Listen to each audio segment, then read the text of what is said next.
Hello students, welcome to today's class. In our previous class, we look at the topic rule of law. In this class, we are going to be looking at the topic constitutional democracy. We have discussed democracy before, so we've gotten to know more about the subject democracy, but we want to look at what is known as constitutional democracy. Constitutional democracy is a form of democracy that operates through the principles of separation of power, power sharing, and a close association amongst a number of state institutions like political parties or political formation. Under this type of democracy, the constitution sets the basic organization, operation of government, assign powers, and set the limit to the exercise of such power. Specifically, constitutional democracy must satisfy three basic requirements. 1. Government must be responsive to the demands and aspirations of its citizens. Government must be limited to the goal set. Government must be effective in maintaining law and order. So basically, what we're talking about that in constitutional democracy, the power must be well separated between the executive, the legislature, and the judiciary. So these various organs of government must be alive to their duty. So they must be able to act as check on each other, and then check and balances as well on each other to ensure that these three arms of government are doing what is expected of them, and the other one can play the role of an oversight or supervising what the other arm of government is doing or what is expected of him. So by so doing, the various arms of government become very responsible to their duties. And we also talk about government also becoming responsive to the demand and aspiration of its citizens. It is the legislature who ensure that the executive do not fail in their electionary campaign, in ensuring that they deliver on their promises to the people. And government also ensure that the goal that is set, to achieve in power is a goal that he is pursuing. It doesn't look elsewhere. Before every government comes to power, they should have a program, a dream, what they intend to achieve when they come to power. So all of that is what will be set, and that is what they will run with. And government must be effective in maintaining law and order. So because when any government is unable to maintain law and order, it leads into anarchy. Anarchy is a situation whereby nobody is in power, nobody is in control, and everybody begins to start taking advantage to do whatsoever they want to do at will. So every government must be able to prove that they can hold the country together. The center must hold so that every other unit can also follow suit. We now look at types of constitutional democracy. We have the protective democracy. In the protective democracy, this democracy is a democracy that is concerned about ensuring that lives and properties are secured, to ensure that everybody do not live under fear. They are free to live and also to meet up with their various endeavor. We now look at developmental democracy. This is concerned about development, concerned about investment in infrastructure, concerned about ensuring that every of the institution that is needed for the citizen in the society to be up and doing, to be comfortable, they are invested in, they are put in place to ensure that the common citizen on the street is not having stress trying to achieve or get one or two things. Another one is pluralist democracy. This type of democracy support and encourage groups coming together to achieve their aim or to achieve a common aim. A kind of various group, political group, pressure group, and so on and so forth, coming together for the purpose of ensuring that the government is alive to its or her duty. Another one is participatory democracy. This one is also a type of democracy that encourage everybody to participate in the government, to get involved in governance, to be part and parcel of the activities of government, and also be part of those who make decisions that will become binding on everyone. We'll now look at key features of constitutional democracy. One of the key features of constitutional democracy is effective restraint on the holders of political power, meaning that those who hold political power, they must have some restraint.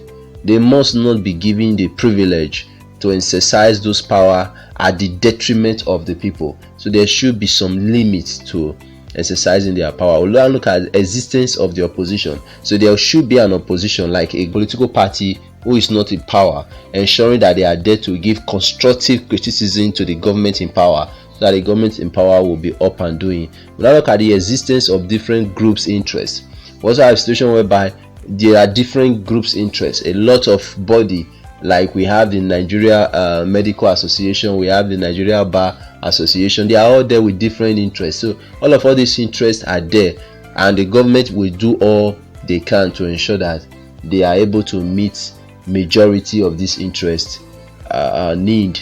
Then we'll now look at political neutrality of the army and the civil service. Then the army and the civil servant, like we earlier said, the civil servant are not politicians. They are not politically inclined, so nothing concerns them with politics.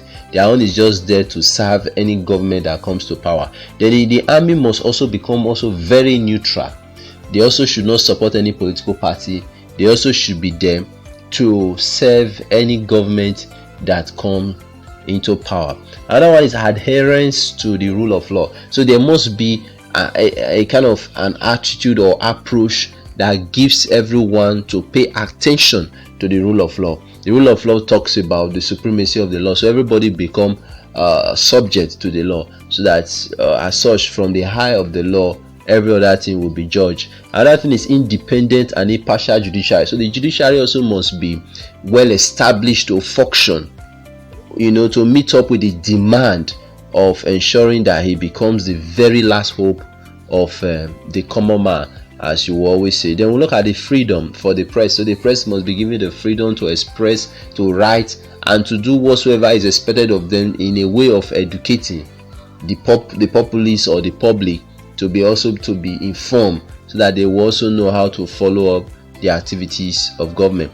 We'll now look at the advantages of constitutional democracy. One of the advantages is that it makes the citizen to be under the law and not under the wishes of a ruler. So constitutional democracy makes the citizen to be under the law. So everything they do is determined by the law, not just wishes of ruler. Then two is that those who wield power are periodically accountable to the people. So those who are also in the hands of power, who uses power, must also be accountable to the people. They must be able to explain to the people how they use the power that is at their disposal, and so on and so forth. The other one is accountability of leaders is possible. So under this system, the leaders also will become very accountable to the people. Then number 4 is that fundamental human rights are protected and the people are allowed to enjoy their rights. So under this system, fundamental human rights is also protected. People are allowed to enjoy their rights. Then political participation is encouraged. Like we earlier said, people are encouraged to get involved in politics and to also play their role politically.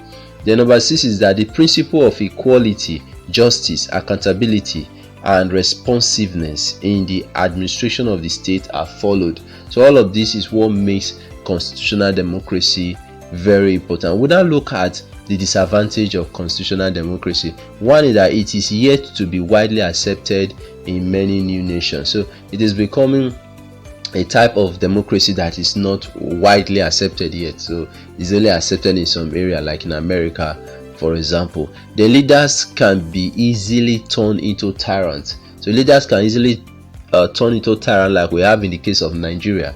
The particular leader will become very powerful that nobody can do him or her anything.